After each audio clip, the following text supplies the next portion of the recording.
Shalom, shalom, shalom. J'espère que c'est la pleine forme pour tout un chacun d'entre vous. Comme à l'accoutumée, nous allons aborder un sujet très important aujourd'hui. Il s'agit de quoi? C'est la volonté de Dieu. C'est très important de connaître la volonté de Dieu face aux défis, face aux problèmes, difficultés, quand nous faisons face à quoi? À la maladie, la souffrance, ou quand nous avons des épreuves, quand nous sommes face à des choix difficiles. C'est important de connaître la volonté de Dieu. Parfois, c'est une question de vie ou de mort. Et nous avons besoin d'écouter Dieu. Nous avons besoin de l'entendre. Quand nous ne savons pas, est-ce qu'il faut aller à gauche, est-ce qu'il faut aller à droite, quel chemin emprunter? Nous devons entendre Dieu pour ne pas faire des erreurs. Parfois, les erreurs sont fatales. Et je vais prendre un exemple personnel qui est aussi un témoignage de l'action de Dieu, la bienveillance du Seigneur et surtout l'importance de connaître sa volonté. Il y a quelques années, j'étais un peu souffrante. J'avais quelques problèmes gynécologiques, alors je me suis rendue dans un centre hospitalier. Je ne sais plus trop si c'était à cause d'une tumeur que je ressentais physiquement ou si c'était des douleurs, je ne m'en souviens plus très bien. Mais je me suis rendue dans un centre hospitalier, j'ai vu une gynécologue qui, après consultation, même pas d'échographie, rien, m'a fait une note et m'a envoyé directement en cancérologie chez un de ses collègues. Bon, je lui ai demandé si c'était grave, qu'est-ce qu'elle préconisait. Elle n'a pas souhaité me dire plus. Elle m'a juste dit, bon, allez, dans tel service, remettez ce courrier à un tel. Et avant cela, elle m'a envoyé dans une autre pièce à côté, voir d'autres dames. Et j'arrive, dès qu'une des dames m'a vu, elle a vu le courrier à qui ça s'adressait. Apparemment, elle connaissait ce médecin. Et ce qu'elle m'a dit, elle m'a dit, oh madame, écoutez, dès que vous arrivez chez ce médecin, quel que soit ce qu'il va vous demander, obéissez. Même s'il doit vous retirer toute la matrice, acceptez seulement et faites-vous opérer. Vous avez compris. J'ai écouté sans plus, je suis partie donc dans un autre centre hospitalier où j'ai vu le médecin en question. Je lui ai remis le courrier dès qu'il a lu, juste un toucher. Et le voilà qui me dit, oui, il faut que vous vous fassiez opérer et pour que vous ne reveniez plus avec ces problèmes gynécologiques à répétition. Voilà ce qu'on va faire, je vais vous opérer, je vais vous enlever toute la matrice et je vais explorer, j'irai même jusqu'au foie, je vais voir un peu les organes, qu'est-ce qui est touché, qu'est-ce qui est sain et tout cela pendant l'opération. Donc, il faut que je vous opère. Il m'a donné rendez-vous dans un centre hospitalier où il devait donc m'opérer. Et pendant que je sors du lieu où il m'avait ausculté, c'était pas un bureau, il me dit, écoutez, il n'y a plus qu'à aller invoquer les vaudous et tout ça. Je lui ai dit, bon, ça c'est pas pour moi ça. J'ai Jésus. Je suis sortie et en chemin, je parlais au Seigneur. Dans le taxi, j'étais carrément allongée, la tête sur le siège arrière, couchée, je parlais à mon Dieu. Je dis, Seigneur, là, je ne sais pas quelle décision prendre. Si j'accepte l'opération, vu que je suis convaincue que là, je suis la cible des esprits de mort, si j'accepte l'opération, je suis en danger. Pendant l'opération, c'est là qu'ils peuvent frapper dur. m'ôter la vie, peut-être par une crise cardiaque ou par l'anesthésie qui ne marche pas et tout cela.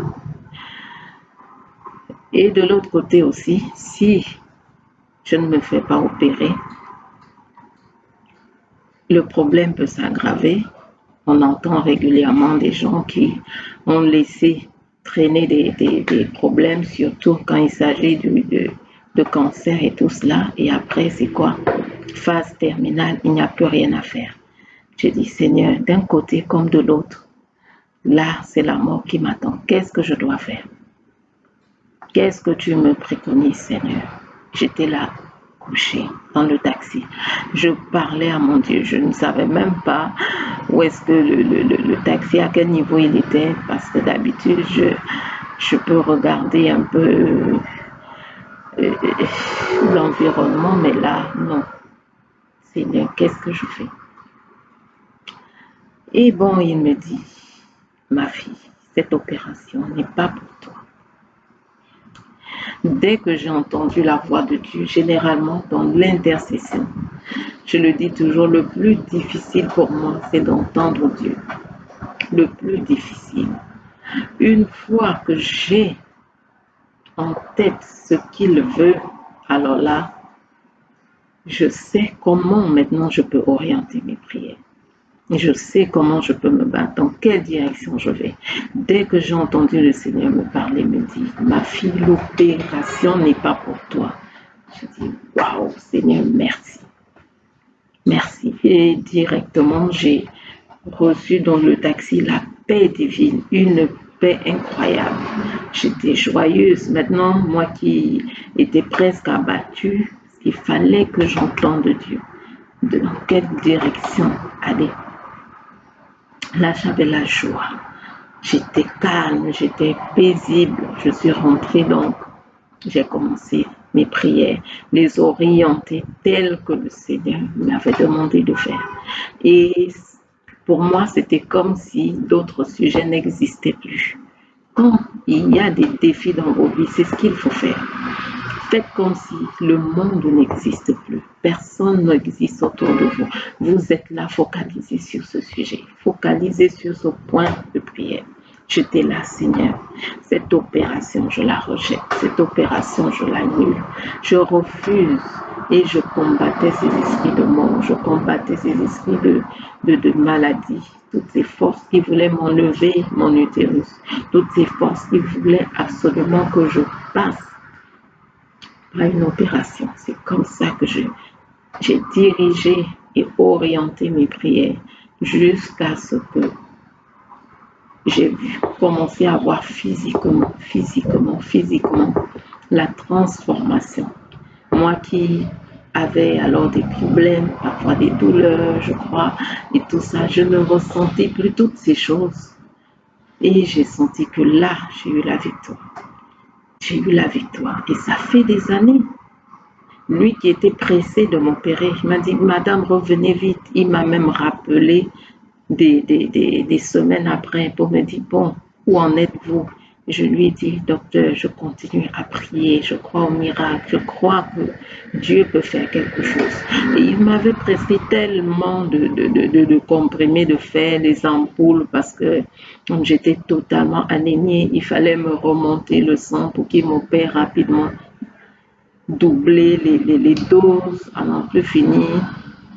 Je lui ai dit, bon là, je prends tout ce qu'il faut pour que mon sang remonte, mais en même temps, je prie. Il m'a dit, oui, madame, c'est ce qu'il faut faire, c'est la meilleure des choses.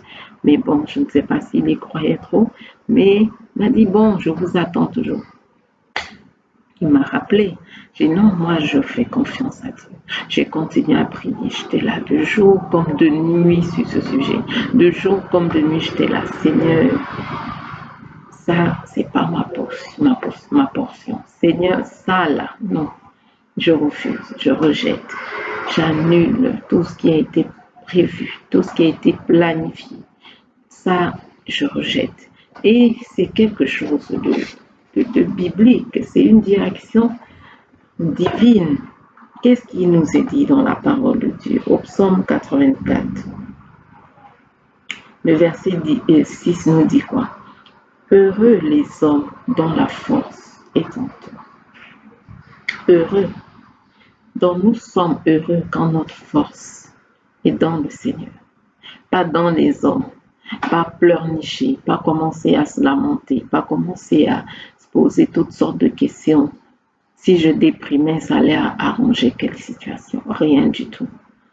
Si je rentrais et puis commençais à appeler le monde entier et peut-être commencer à leur dire au revoir, oui, là, on me parle d'une tumeur cancéreuse, écoutez, je vous dis déjà au revoir et tout, qu'est-ce qui allait se produire? Cet esprit de mort allait davantage s'installer en moi et accomplir sa mission. Heureux les hommes dont la force est en toi, Seigneur, car ils trouvent dans leur cœur des chemins tout tracés. Psaume 84, verset 6. Quand ta force est dans le Seigneur, tu trouves dans ton cœur des chemins tout tracés. Ça veut dire quoi? Quand tu montres au Seigneur que tu as confiance en lui, quand tu montres au Seigneur qu'il est ta force, quand tu lui montres que tu t'attends à lui, tu t'attends à son intervention, tu t'attends à sa délivrance, tu t'attends à ce qu'il te sorte de là où tu es. Tu trouves des chemins tout tracés. Ça veut dire quoi? Il t'ouvre un boulevard, il t'ouvre une belle avenue, il te montre la voie à suivre, il te donne la direction. Il est là avec toi, c'est ce qu'il faut faire. On ne peut pas prier efficacement si on ne connaît pas la volonté de Dieu. Je serais revenu sans connaître la volonté de Dieu. Qu'est-ce qui allait se passer? Je tape à gauche, je tape à droite parce que je ne sais pas comment orienter mes prières. Je ne sais pas quels sont les points de prière à prendre. Et j'allais être dans quoi? Dans la confusion. La confusion totale parce que bon, peut-être que la femme avait raison, qu'il faut que j'accepte seulement que on m'enlève la matrice et tout le reste. Oh bon, je sais pas trop. Oh Seigneur, bénis juste les mains du médecin qui va m'opérer, que tout se passe bien, que l'anesthésie se déroule bien, que je n'ai pas de problème. Est-ce que ça allait être donc la volonté de Dieu? Non. Vous voyez, on ne peut pas prier efficacement si on ne connaît pas la volonté de Dieu. On ne peut pas prier efficacement si on n'a pas de direction. D'où l'importance de montrer au Seigneur, Seigneur, ma force est en toi.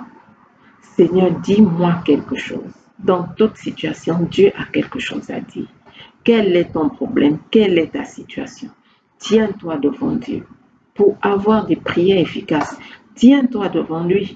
Pose-lui cette question. Seigneur, cette situation-là que je vis, ce qui m'arrive là, ou ce qu'on m'a dit là, Seigneur, toi, tu dis quoi dans ça? Toi, tu dis quoi? Dieu peut te dire, oui, voilà, accepte l'opération parce que c'est par le médecin que je vais te soigner. Dieu peut te dire, oui, ne l'accepte pas parce que là, c'est un esprit de mort qui t'attend pour t'ôter la vie. Dieu a toujours un mot à dire dans nos situations. C'est important de l'écouter. Modifions notre façon de prier. Changeons notre façon d'invoquer Dieu. On tape parfois dans tous les sens. Les points de prière dans tous les sens. On va voir plusieurs peut-être serviteurs de Dieu ou plusieurs frères, plusieurs sœurs et qui vont nous conseiller. On ne sait même pas, bon, où est la voix de Dieu dans tout cela. Je ne dis pas qu'il ne faut pas écouter les gens autour de nous, mais en premier, écoutons Dieu. Écoutons Dieu qui va nous parler. Et s'il décide de nous parler au travers de ceux qui sont autour de nous, soyons sûrs que là, c'est la voix de Dieu. C'est Dieu qui nous donne une direction par rapport à notre situation. C'est Dieu qui nous donne cette direction.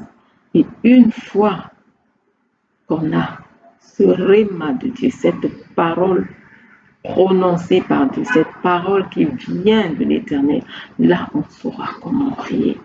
et avoir des résultats, parce que Dieu ne fait jamais sortir sa parole pour rien. La parole de Dieu nous dit quoi? Que sa parole ne revient jamais à lui sans effet. Si la parole de Dieu a été prononcée, si sa parole est sortie, ça veut dire qu'il faut que ça ait de l'effet. Ça doit avoir de l'effet. C'est une parole qui vient de lui. Et Dieu n'est pas un homme pour mentir, ni un fils d'Adam pour se repentir. La parole vient de lui. Elle doit se réaliser. Elle doit s'accomplir afin qu'on puisse lui rendre toute la gloire. Et aujourd'hui, je lui rends toute la gloire. Aujourd'hui, je peux le bénir. Dire oui, Dieu m'a donné cette direction. Il m'a donné cette parole. Et j'ai vu les effets. J'ai vu les résultats. Il n'y a pas eu d'opération. Il n'y a pas eu de problème par la suite. Parce que c'était une parole qui venait de l'Éternel. Soyez bénis et cherchez la volonté de Dieu dans tout ce que vous traversez, afin de ne pas battre des coups de poing en l'air, afin de ne pas tirer dans tous les sens. Cherchez la volonté de Dieu et vos prières seront davantage efficaces. Shalom.